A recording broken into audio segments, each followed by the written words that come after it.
Avez-vous déjà ressenti une douleur émotionnelle qui vous empêchait de vous sentir bien dans votre peau et de vivre pleinement votre vie?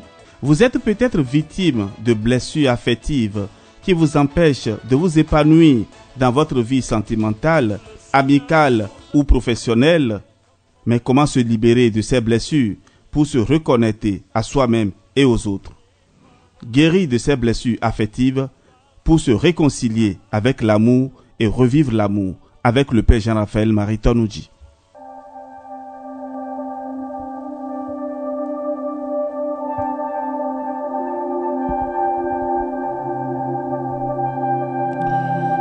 Ave Maria, paix et bien à vous tous, chers amis, frères et sœurs. Heureux de vous retrouver pour cet enseignement de motivation. Nous avions commencé déjà depuis quelques jours à parler donc de comment guérir les blessures affectives. Et hier, nous avions parlé de comment développer une attitude positive et confiante envers l'avenir. Bienvenue à vous tous, votre serviteur, le Père Jean-Raphaël Marie Tonnoudji. Je fais d'abord quelques rappels. Alors, nous avons donné quelques conseils pour développer une attitude positive et confiante envers l'avenir. Alors, chers amis, nous avions dit hier qu'il faut visualiser votre avenir, c'est-à-dire écrire nos objectifs, nos rêves et imaginer de les réaliser. Comment veux-tu être demain? Comment veux-tu réaliser ta vie? Quels sont les rêves que tu as pour ton avenir? Entourez-vous de personnes positives. Oui, il y a parfois des personnes très nuisibles et qui ne nous encouragent pas et qui sont toujours là pour nous tirer un pas en arrière. Alors, il faut faire très attention à ceux qui vivent avec nous. Je ne dis pas ipso facto qu'il faut considérer les autres comme étant des ennemis. Non. Et la présence aussi des autres est aussi un terrain d'expérimentation, une occasion de grandir. Lorsque quelqu'un te donne de fil à retordre, cette personne peut aussi t'aider à cultiver en toi la vertu de la patience, de l'abnégation, de la résignation. Voilà, ce n'est pas que tous ceux qui sont à côté de nous sont mauvais. Alors ceci dit, entourons-nous donc de personnes positives. Prenez soin de votre corps. Autre que l'hygiène, il faut aussi porter des habits qui nous plaisent, et décontractés, qui nous permettent donc de marcher librement, d'être à l'aise, voilà. Et pratiquer aussi la gratitude, savoir dire merci, parce que c'est un sentiment positif qui peut aider à renforcer l'estime de soi et à favoriser une attitude positive envers la vie. Prenez le temps de réfléchir aux choses pour lesquelles vous êtes reconnaissant dans votre vie et écrivez-les dans un journal. Soyez ouverts aux opportunités. Voilà. Être ouvert aux opportunités qui se présentent peut aider à renforcer la confiance en soi et à développer une attitude positive envers l'avenir. Et nous avons fini en parlant de comment apprendre de ses erreurs pour amorcer un nouveau virage. Voilà. En développant, c'était la conclusion, en développant une attitude positive et confiante envers l'avenir, vous pouvez surmonter les blessures affectives et vous ouvrir à de nouvelles opportunités. Cela peut vous aider à retrouver un sentiment de contrôle sur votre vie et à vous sentir plus heureux et plus épanoui. Alors aujourd'hui, nous allons présenter quelques outils pour guérir ces blessures affectives. Alors, les blessures affectives peuvent être profondément ancrées et impacter notre vie de manière significative. Cependant, il existe des outils pour guérir de ces blessures et retrouver un bien-être émotionnel. Alors, la première des choses que je voulais vous proposer, ce sont les thérapies pour guérir ces blessures affectives. Là, les blessures affectives peuvent avoir un impact profond sur notre vie et notre bien-être, mais il est possible de les guérir grâce à différentes thérapies. Nous avons par exemple la thérapie cognitivo-comportementale. Alors, autrement appelée TCC, c'est une approche thérapeutique qui se concentre sur les pensées et les comportements d'un individu pour aider à traiter divers problèmes émotionnels, y compris les blessures affectives. Cette thérapie peut aider à identifier et à modifier les pensées négatives qui contribuent à des sentiments de tristesse, d'anxiété ou de colère, ainsi qu'à améliorer les compétences en matière de communication et de résolution de problèmes. Et cette technique revient beaucoup plus aux techniciens en la matière, parce qu'il faut une certaine expérience dans le domaine pour pouvoir aider quelqu'un qui est malade et à pouvoir se retrouver. Je voudrais prendre l'exemple d'une femme qui pense que son mari la trompe. Et pour elle, c'est que tous les hommes sont ainsi. Parce que par le passé, le mari l'a trompée, ou bien elle garde l'image d'un ex, ou bien elle garde l'image de son papa qui trompait naturellement sa mère. Et elle pense que tous les hommes sont ainsi. Alors, pour arriver à aider cette femme, il faudra vraiment un travail d'expert. Parce que c'est tellement ancré en elle que pour elle, tous les hommes sont ainsi faits. Alors, il faudra aussi que le patient ou la patiente puisse accepter de s'ouvrir et d'exprimer ce qu'il y a au fond de son cœur.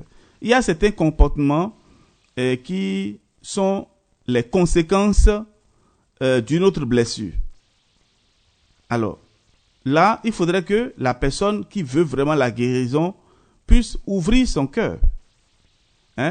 Une femme, par exemple, qui pense que son mari l'expose à tout le monde, et parce que, entre amis, l'homme a parlé de certaines choses qui se passent à la maison, ou bien peut-être l'homme est en train de chercher un intermédiaire pour pouvoir faire rétablir la paix. Alors, pour cette femme, il faut d'abord qu'elle considère pourquoi ces personnes sont venues vers elle. Quel est l'objectif?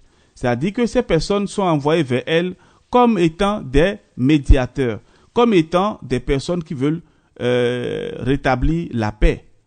Et de ce fait, elle doit pouvoir comprendre que c'est dans le processus de la recherche de la paix. Mais pour une femme de ce calibre-là, c'est très difficile.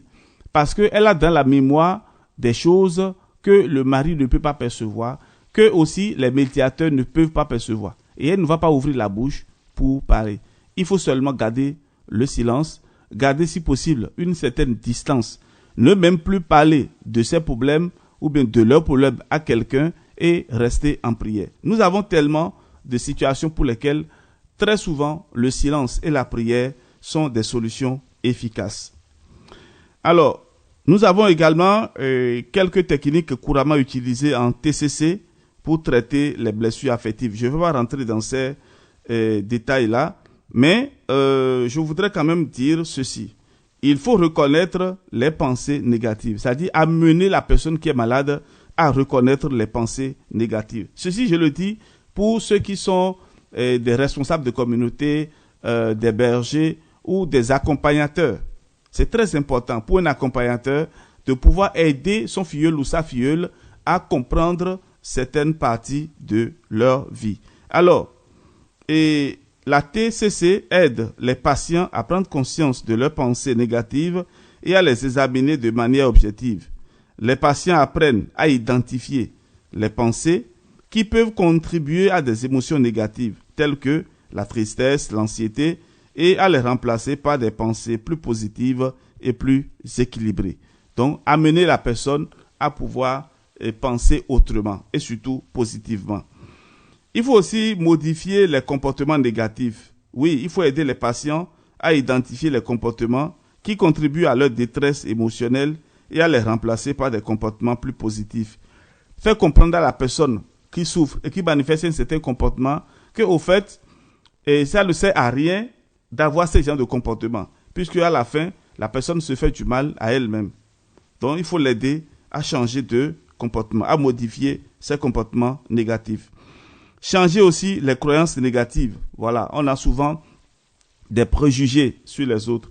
Donc, amener la personne à comprendre que la personne n'est pas aussi mauvaise qu'elle pense. Et en résumé, la thérapie cognitivo-comportementale peut aider à guérir les blessures affectives en aidant les patients à identifier, et là c'est important, à identifier et à changer les pensées négatives qui contribuent à des émotions négatives et à des comportements destructeurs. Les patients apprennent également des compétences pour faire face à des émotions difficiles et pour améliorer leurs relations avec les autres. Cette approche thérapeutique est efficace et peut aider les patients à retrouver leur bien-être émotionnel. Alors, je voudrais dire merci à tous ceux qui nous écrivent, à tous ceux qui laissent de commentaires. Et cela prouve que le thème vous intéresse. Et je voudrais vous dire un sincère merci. Partagez autour de vous ces enseignements pour aider aussi les autres à sortir de ces situations, à guérir de leurs blessures affectives. Alors, nous allons parler d'autres aspects. La thérapie par l'art. D'accord? Et j'en avais parlé brièvement dans les précédentes éditions de motivation. Alors, la thérapie par l'art est une forme de thérapie expressive qui utilise l'art comme moyen de communication pour aider les individus à exprimer leurs émotions et à explorer les aspects inconscients de leur vie émotionnelle. Cette thérapie est souvent utilisée pour aider les personnes souffrant de blessures affectives à explorer leur douleur émotionnelle, à développer leur estime de soi et leur confiance en soi et à trouver un sens à leur vie. La thérapie par l'art peut prendre différentes formes, notamment la peinture, le dessin, la sculpture, la photographie, la danse et la musique. Et cette variété permet de s'adapter à différents types de blessures affectives en offrant à chacun la possibilité de trouver un moyen d'expression qui lui convient le mieux. C'est comme un enfant, par exemple, qui demande à son père qui ne vit pas à côté de lui acheter un appareil photo. Voilà. Qu'est-ce que l'enfant veut faire avec? C'est de prendre des photos de temps en temps et voilà, d'immortaliser ses souvenirs et de montrer un jour à son papa pour lui montrer comment elle passe ses journées et comment elle est passionnée de la nature. Ce sont des choses, nous devons encourager les enfants à cela. Savoir ce que les enfants veulent et pouvoir leur offrir un cadeau pareil. Il y a aussi la musique qui peut aider un enfant. Et lorsque vous voyez que des enfants sont souvent seuls, isolés, parce que les parents sont absents, vous pouvez aussi les mettre dans des activités récréatives, mais aussi des activités qui leur plaisent. Par exemple, la musique, la danse, et même le taekwondo, pourquoi pas. Et les arts martiaux, et aussi la photographie, la peinture. Vous pouvez donc mettre ces enfants-là dans ces centres de jeu ou dans ces centres de formation. Cela les aiderait beaucoup.